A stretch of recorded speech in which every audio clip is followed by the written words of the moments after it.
Let's start off by having a look at this patient here who was seen by the Swiss ophthalmologist.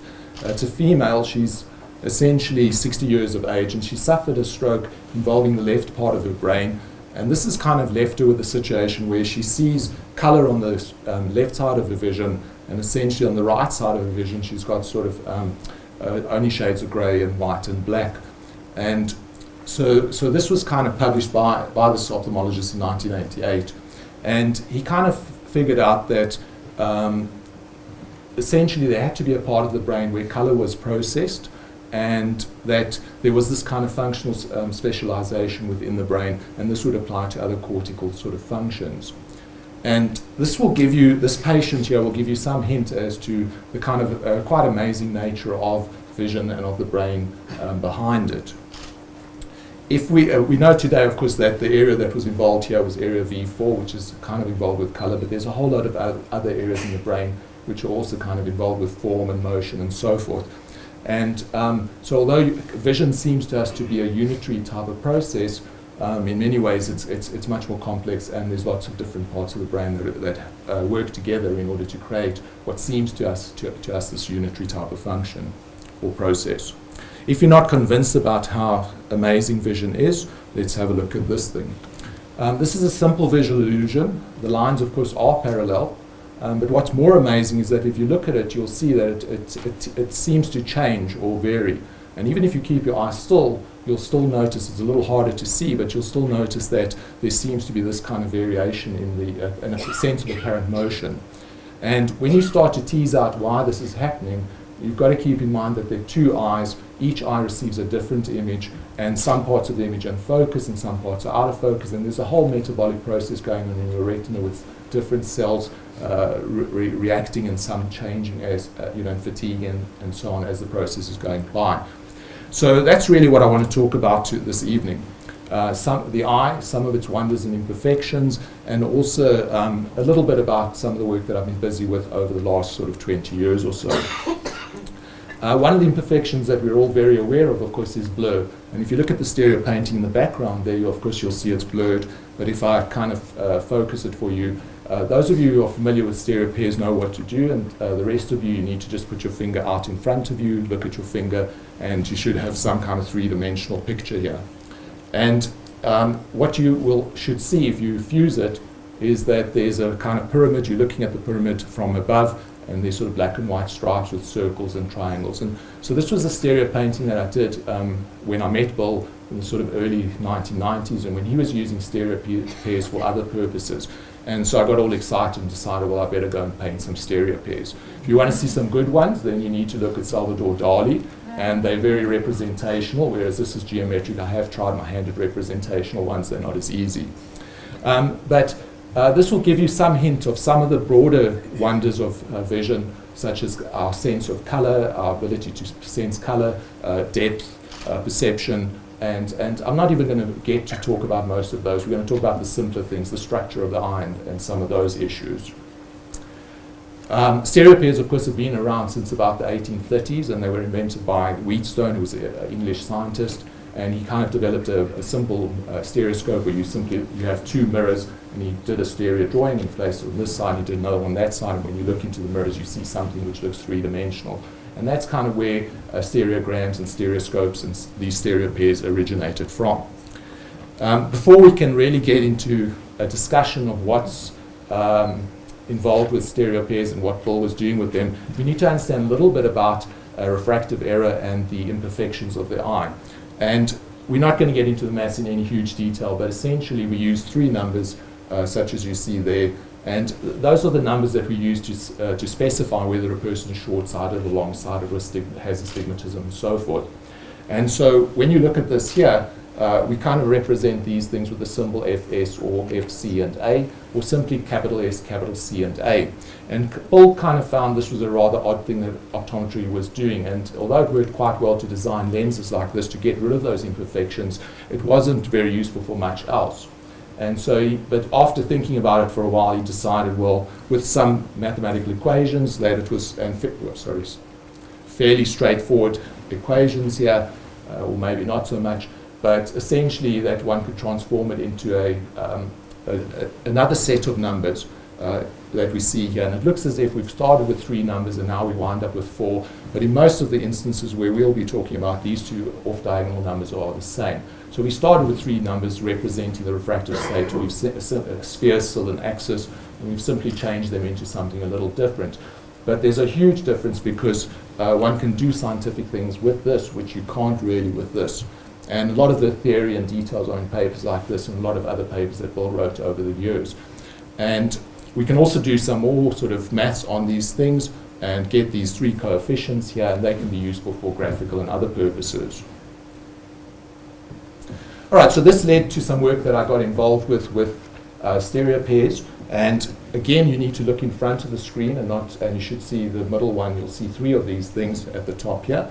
And the one that you'll see which has depth, you'll see that there's lots of little dots, and some dots are forward and some dots are back and so forth. And each one represents an eye, one of these sort of 60,000 odd eyes which were seen. And the people who are short-sighted are sitting down at the bottom here, and they are people when you take off their lens, they can't see at distance essentially.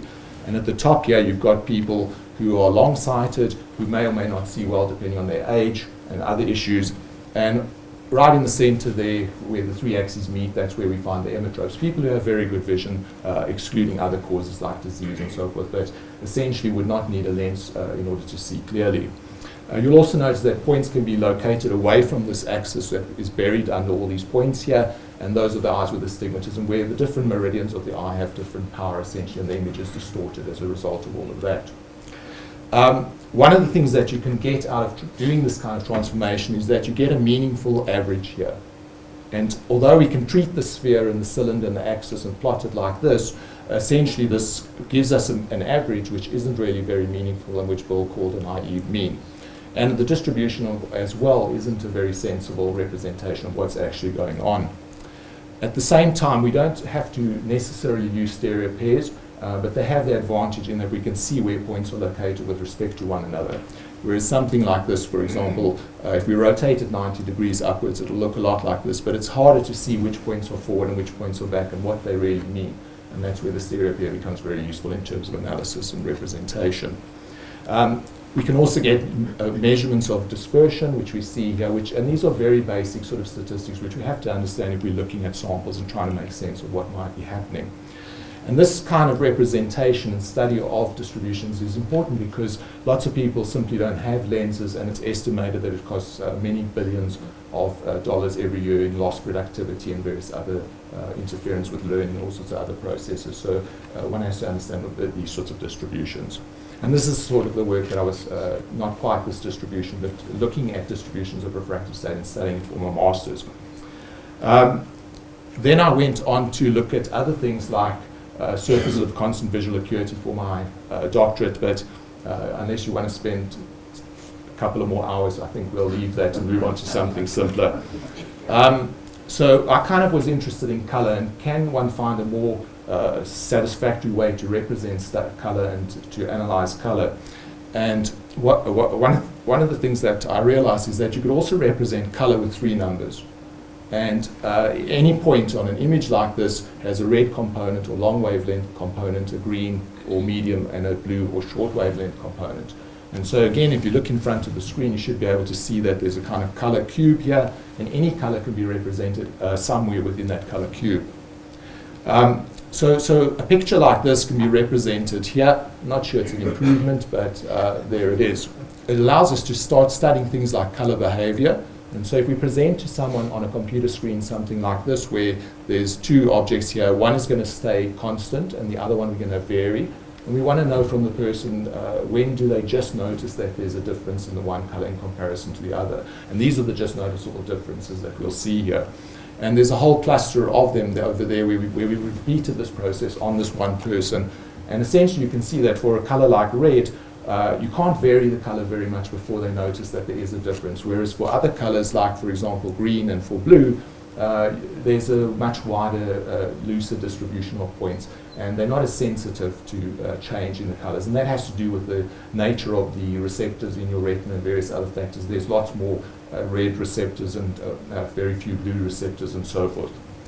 All right, so that got me interested in, I was just starting to look at color and investigating color using stereo pairs and various quantitative methods which aren't really, illustrated here. It also led to taking things like those 2 photographs of the conjunctiva of your eye, this membrane on top of the conjunctiva, and representing them in this kind of color space. And you can see here that this photograph was taken with this one. Also, they're kind of a few seconds or whatever it was in between the 2 photographs, but you can see that there's a kind of reflection there which is creating a little tail here. And so even though the photographs were taken almost immediately one after another, either the camera moved or the eye moved or something else. But what I was looking at is, can we look at, for example, a tumor and pick up change in the coloration of the tumor long before the human eye would notice it, and that would obviously facilitate early diagnosis and referral and so on, and that's really what this was leading to. And one would obviously have to get the pictures in better alignment with the blood vessels, and there are ways of doing that as we need to. All right, then of course the stereo pairs are also useful for looking at things like this, where we can, again, if you fuse it, you'll see that the cornea is sitting in front with the lens behind. And when we look at different types of animals and organisms, you have, for example, in the horse where the lens of the eye is tilted and the top of the lens is closer to the cornea than the bottom of the lens. You've got animals where the lens is rigid, it doesn't change. You've got, like us in humans, you've got a soft lens, and sharks and things like this will have a soft lens, and it can change, and that's how we can focus at different distances essentially. At the same time, you've got other eyes where there isn't a gap here. The cornea and the lens are in juxtaposition with one another, and they're touching basically. Of course, then there are also, besides optometrists, there are also other people who sometimes will want to look at stereo pairs, werewolves and astronomers and so forth. And so occasionally there's the moon for them.